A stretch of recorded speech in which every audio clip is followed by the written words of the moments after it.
The scent of damp stone and burning wax hung heavy in the air.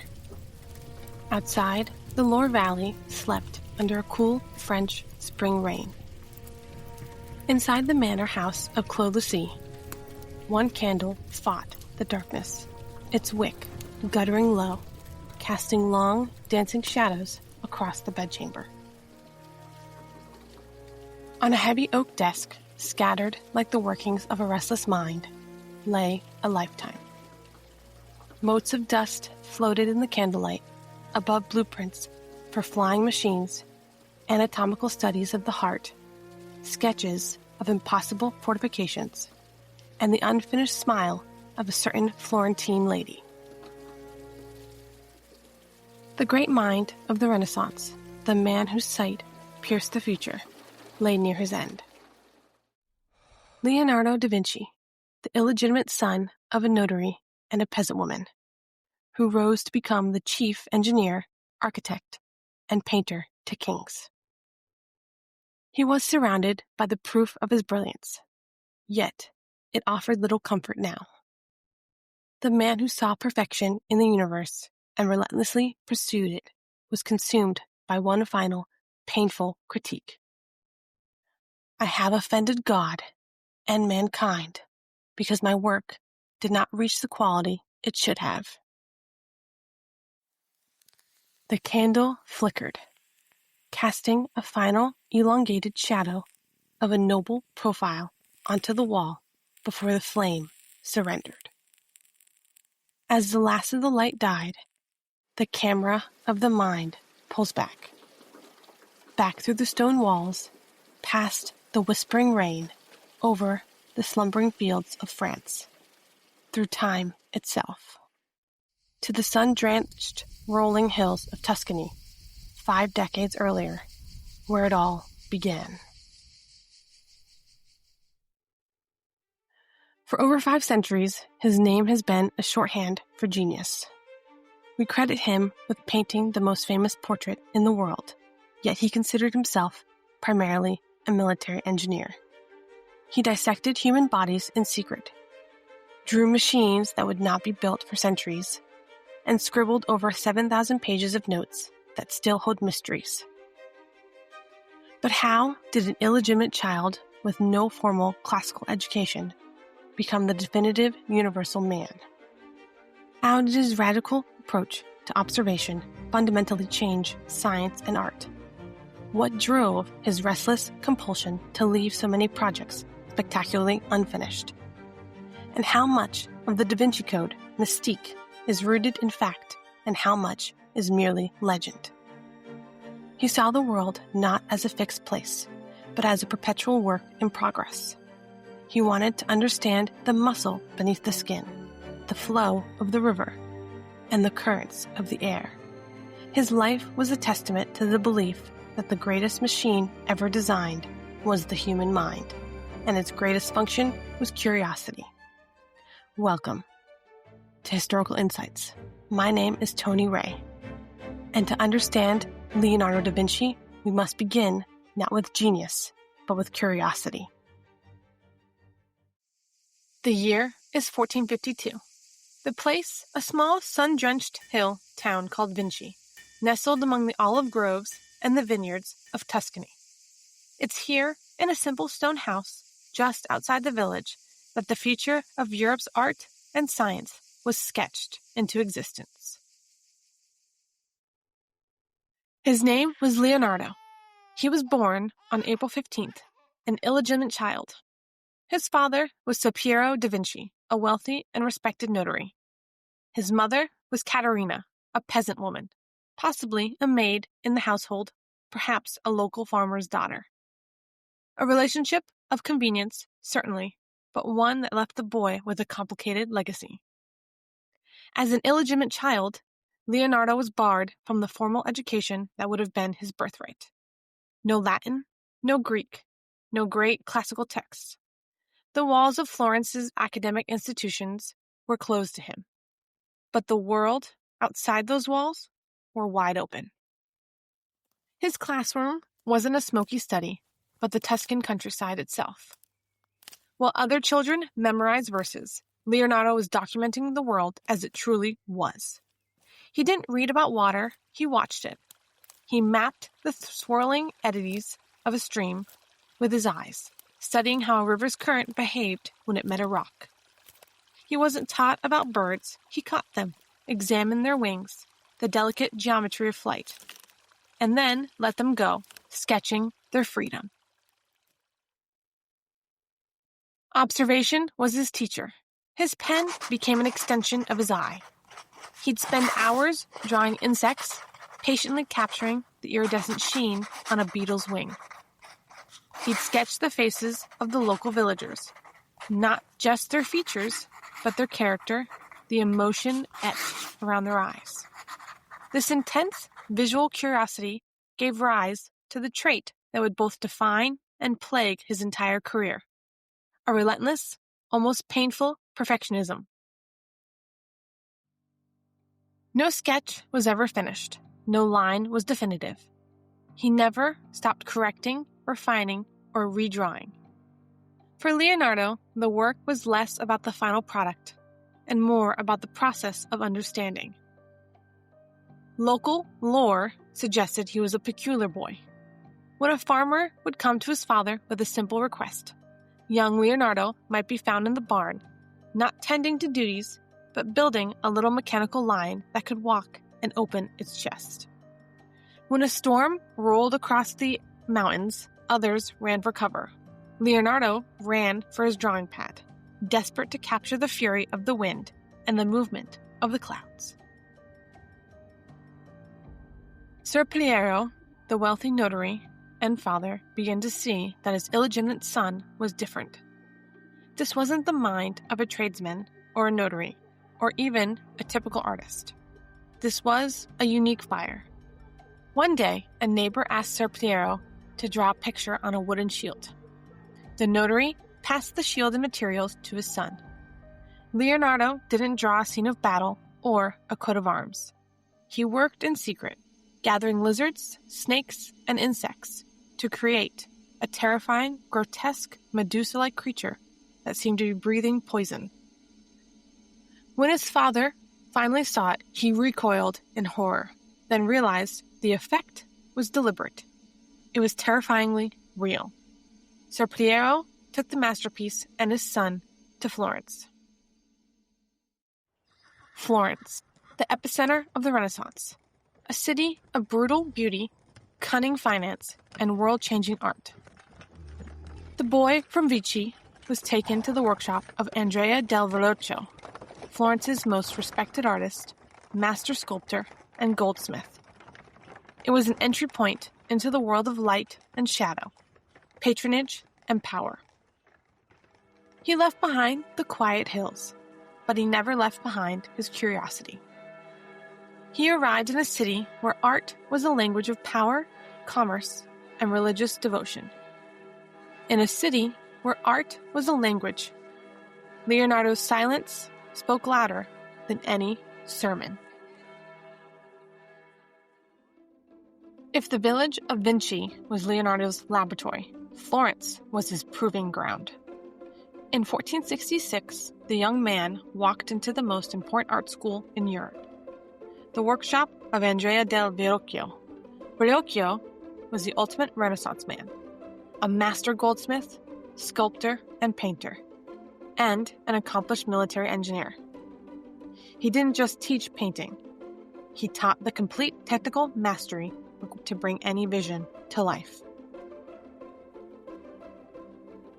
Here, the self-taught boy from the countryside was finally immersed in a formal education, learning the rigorous disciplines he had previously only observed. He learned to work with bronze, to master the difficult technique of lost wax casting. He learned how to temper iron, grind natural pigments for oil paint, and study the geometry of perspective that gave two-dimensional surfaces depth. In Verrocchio's bodega, Leonardo was not alone. His fellow apprentices would become the next generation of Renaissance titans. Sandro Botticelli, soon to paint the birth of Venus. It was an assembly line of genius. But while the others observed Verrocchio's style, Leonardo began to push against it. He was fascinated by things his masters considered tedious, the imperfections of reality. He studied how light wasn't just white or yellow, but how it diffused and created the soft edges of shadow. He realized that human figures shouldn't be sharp and posed, but caught in a moment of natural motion. He began his famous anatomical studies, realizing that to paint a man, you must know the muscle and bone beneath the skin. He was practicing something radical, art through science. Around 1472, the master Verrocchio began work on a commission of the Church of San Salvi, a large oil painting titled The Baptism of Christ. As was common practice, the master sketched the main composition, and the apprentices filled in the secondary figures. Verrocchio asked the 20-year-old Leonardo to paint one of the two angels kneeling on the left side, holding Christ's robe. Leonardo took the brush. He didn't just paint a figure, he painted a living, breathing presence. Verrocchio's own angel, on the right, is traditional, stiff, almost a simple drawing. But Leonardo's angel, with its golden curls, its slightly mischievous, naturalistic gaze, and the way the shadows are rendered so delicately on the fabric, it seems to belong to a different century entirely. The light itself seems to fall differently on his angel. The life seems to glow from its skin. The anecdote, perhaps legend, perhaps fact, claims that Verrocchio was so stunned by the sheer heartbreaking brilliance of the younger man's work that he swore never to paint with a brush again, confining himself only to sculpture. Whether literal truth or masterful hyperbole, the message was clear. The student had surpassed and eclipsed the master. Leonardo da Vinci was admitted into the Guild of St. Luke as a master painter in 1472. He finally had his freedom. He had his skill, his training, and the knowledge of the city's greatest minds. Yet, Florence gave him skill, but not peace. For Leonardo da Vinci was already dreaming of things even Florence could not imagine.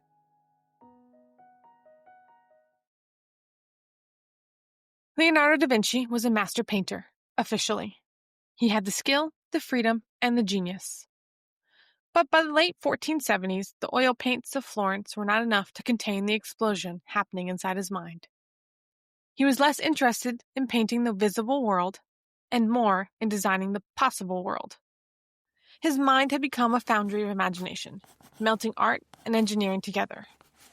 He filled thousands of pages in his famous notebooks, written right to left in mirror script. Perhaps to guard his ideas, or perhaps simply because he was left-handed and found it easier. What was contained within these journals? Not just anatomy, not just painting techniques, but blueprints for a future that wouldn't arrive for centuries. Flying machines, wings patterned after the bats he observed, or armored tanks, concealed circular vehicles that could move forward under the power of men turning cranks. Or even bridge designs, prefabricated structures that could be quickly deployed and dismantled in wartime. And even elaborate canal systems to divert rivers for irrigation and transportation. His drawings weren't just functional, they were graceful. A complex winch looked as beautiful as an angel's wing. A war machine was rendered with the same mathematical precision as a human eye. He would often repeat to himself, "Look to the wind, look to the water. Nature does not make leaps. She is never wasteful. Every motion, every force, every form must be understood as one. Nature is the greatest engineer." This was his philosophy. Everything connects. The water moving in a river. The blood moving in the heart. The oil moving in a machine. It was all the same fluid dynamics. By mapping one, he could understand them all. But the 1480s in Italy were not a time for philosophy. They were a time for war. The Italian peninsula was fractured into constantly warring city-states: Florence, Venice, the Papal States, and Duchy of Milan. They didn't need thinkers. They needed weapons. They didn't need masterpieces for the altar. They needed defenses for the wall. Leonardo saw an opportunity. He realized that the greatest patron would not be the merchant or the church, but the warlord. In 1482, he left Florence. He took his fantastical dreams of flight and fluid mechanics and packed them into a single, pragmatic letter, a cover letter, a 10-point resume, addressed to the Duke of Milan. This was his pitch. This wasn't an artist looking for commission. This was an engineer selling his military services.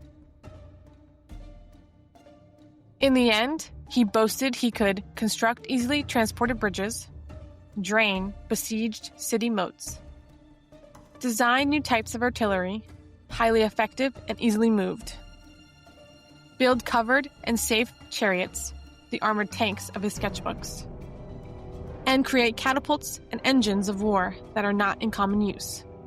It was a list detailing how he could make war more efficient, more deadly, and utterly modern. The Duke of Milan hired him in the end, not as a master painter, but as a military engineer, architect, and chief organizer of court festivals. Leonardo got his chance to build his machines, to put his theories into practice. But the price of that patronage was high. The man who dreamed of peace, the observer of nature, had sold himself to the business of war. The year soon turned to 1499. The magnificent court of Milan collapses like a house of cards. French troops, led by Louis XII, sweep through the region. Leonardo's patron is overthrown and imprisoned. The great silver statue, the Gran Cavallo, the one that had consumed years of Leonardo's life, was never cast in bronze. The French used the clay model for target practice. At the age of 47, Leonardo da Vinci, the most brilliant man of his generation, found himself jobless, homeless, and stripped of patronage. He was forced back onto the open road, carrying little but his notebooks and his boundless curiosity. He was but a wanderer in a fragmented land. He traveled briefly to Venice, offering to design defenses against the Turks, proposing a massive model dam system. He traveled to the small towns of the Papal States, acting as chief engineer for the brutal and ambitious Cesare Borgia. Everywhere he went, he was a consultant, a temporary problem solver. But this period of wandering was vital for his true, deepest passion: the human body. In the shadows of this fractured world, Leonardo intensified his most secret work. He sought out hospitals and anatomy schools, often working under the cloak of night, risking the wrath of the Church and the growing terror of the Inquisition. He began dissecting human corpses. This was illegal, gruesome, and utterly necessary for his art and science. He needed to know precisely how a limb moved, how a heart beat, how the tendons connected to the bone. His drawings from this period are not just medical illustrations. They are masterpieces of anatomical clarity. He was the first to accurately map the human spine in its S-curve, the first to draw the uterus and embryo, and the first to understand the valves of the heart. His notebooks, once filled with tanks and bridges, now became a sanctuary of forbidden study, revealing the philosopher underneath the engineer. He wrote not just notes on anatomy, but introspective thoughts on the soul, fatigue, and the meaning of life. He knew his time on earth was finite, and the urgency of his work was reflected. He sought perfection in the world, believing that by mapping its mechanism from the flow of a river to the wiring of a hand, he could grasp the divine purpose. Yet, despite his extraordinary clarity, a sense of personal isolation, a lifelong loneliness persisted. He could map the muscles of a body, but not the desires of his own heart. The wandering years were not a period of rest, but of intense synthesis. As Leonardo moved between the great cities, he was not merely an artist or an engineer. He was a universal mechanism of observation. His genius was not simply in what he created, but in the method he used to understand creation itself. This method is most vividly captured in his anatomical sketches, a body of work so advanced it would not be fully appreciated until centuries after his death. He dissected over 30 human corpses, a feat requiring dedication, secrecy, and an iron will. While his contemporaries relied on the writings of the ancient physician Galen, Leonardo's sketches were based on direct, empirical evidence. He mapped the human body with an almost impossible precision. He showed the true structure of the muscles and tendons, often peeling back the layers of skin and flesh on the page with a three-dimensional clarity that still astonishes surgeons today. He was investigating motion, proportion, and the hidden symmetry of life. The ultimate expression of this obsession with proportion is the Vitruvian Man, a synthesis of art, science, and philosophy. It shows a man inscribed in a perfect circle and a perfect square, demonstrating that the human form is itself a unit of measure, a divine cipher. For Leonardo, geometry was the language of God that used to write the universe. If you could understand the mathematics of the human body, you could understand the cosmos. This drive to observe before creating is a pattern of genius throughout history. Consider the 20th century inventor Beulah Louise Henry. She created the bobbinless sewing machine and the umbrella with interchangeable covers. She approached her work not just through mechanics, but through empathy, asking what the user needed, observing the struggle, and then creating a solution. Leonardo himself did the same, but on a cosmic scale. He didn't just design a canal. He studied hydrodynamics for years, observing how water moved in 100 different ways. He didn't just paint a face, he dissected the muscles of the eye and mouth to understand the mechanism of a smile. As his study became deeper, his actual artistic output dwindled. His commissions often lay unfinished. The Adoration of the Magi, St. Jerome in the Wilderness.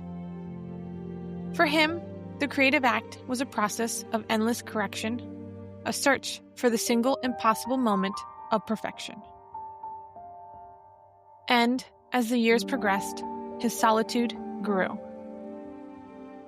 He traveled with his favorite pupil, Francesco Melzi, but his mind increasingly resided only within the pages of a notebook, a brilliant, isolated sanctuary. He was the living bridge between the art of the Renaissance and the science of the Enlightenment, constantly analyzing the mechanisms of the heart, the engine, the river, and the air. He was chasing perfection in a world built on imperfection. The year is 1516. The aging genius, nearly 65 years old, accepts the final invitation of his life. He is invited to France by King Francis I, a young monarch who reveres intellect above all else. Francis I named Leonardo the first painter and engineer and architect to the king. He was given the small, comfortable manor house of Clos-Lucy near the royal residence. No pressure to produce, no demands for immediate masterpieces. Just a large pension, a comfortable house, and the freedom to think. Leonardo arrived with his three most precious possessions: the Mona Lisa, St. John the Baptist, and the Virgin and Child with St. Anne. The king would often visit, sitting hours upon hours, listening to the old master talk about geometry, optics, and the motion of the earth. It was a beautiful final friendship, a mutual admiration between a king of men and a king of minds. But Leonardo's active life was fading. A stroke had paralyzed his right hand, making the act of drawing almost impossible. Still, he wrote, he taught, and he supervised his pupils, dictating notes and sketches until the final illness took hold. In his final years, his mind turned inward, preoccupied with mortality, faith, and the definition of a life well spent. He continued his relentless observation, but the subjects became smaller, more immediate, and more intimate. His final sketches were not blueprints for flying machines, but studies of old men's faces, mapping the sorrow and wisdom etched into the wrinkles. He drew cats in motion. He drew children at play. He sketched great storm fronts, mapping the chaotic energy of nature one last time. In the notebooks, his reflections continued until the very end. Leonardo da Vinci died on May 2nd, 1519, at the age of 67. The legend, the powerful, enduring myth, is that he died in the arms of King Francis I, who had rushed to his bedside to pay final homage.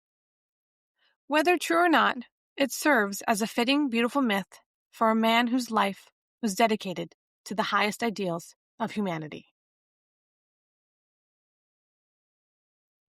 He will bequeath his whole notebooks, the entirety of his life's work, to his favorite pupil, Francesco Melzi. Melzi carried the immense collection back to Italy. But after his death, the volumes were scattered, sold, and often locked away in private collections, remaining largely unstudied for centuries. The true contents of the mind that sketched the future were hidden from the world he had designed.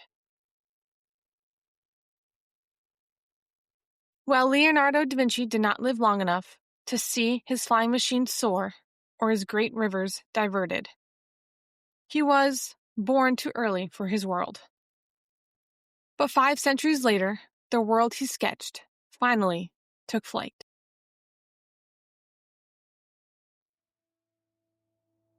Man was gone. The myth remained. For centuries after his death, Leonardo da Vinci's genius lay scattered and dormant.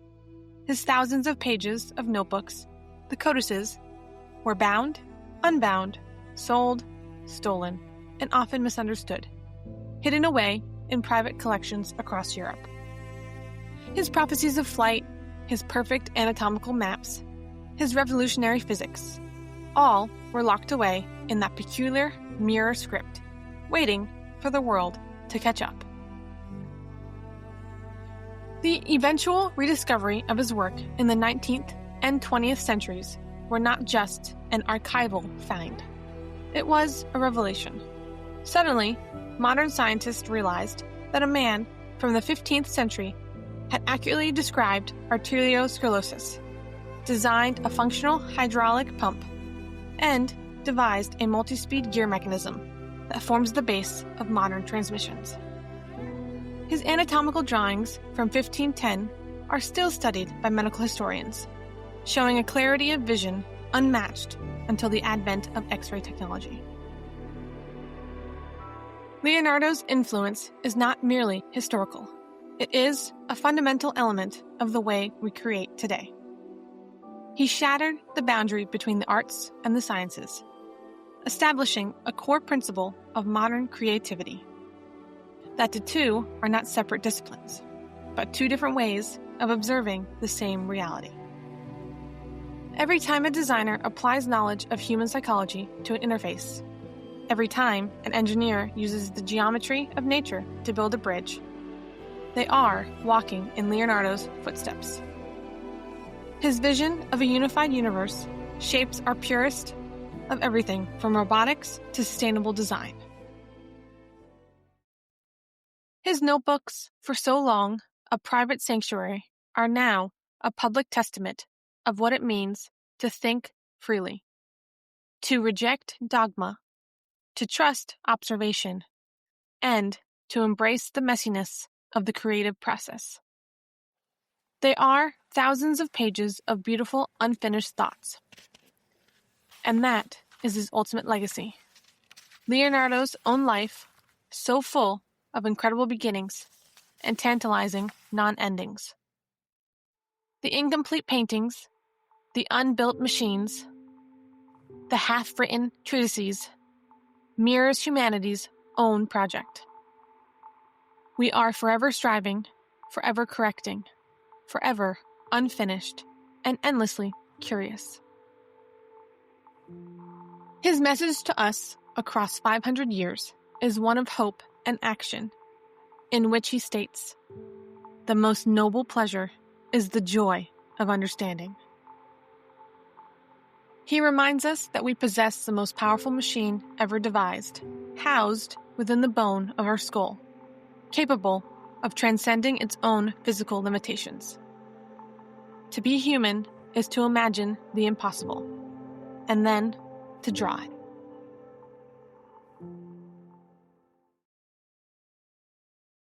Next time on Historical Insights, we turn our attention not to a painter, but to a paradox. In the shadow of the First World War, an electrical engineer looked not at the battlefield, but at the lines of communication. He dreamed of absolute secrecy. He created a machine that promised to be an unbreakable shield, a cipher device so ingenious that even its inventor, with his own key settings, could not crack his secrets. He sold his device to the world's militaries, offering them the most powerful weapon of the coming conflict: total, unbreachable security. The key to the next world war was hidden in plain sight, disguised as a simple typewriter. We will meet Arthur Scherbius, the quiet German engineer who designed the Enigma machine, the architect of a communication revolution that became the greatest secret-keeping device in history, and whose genius fatefully led to the greatest act of code-breaking the world has ever known.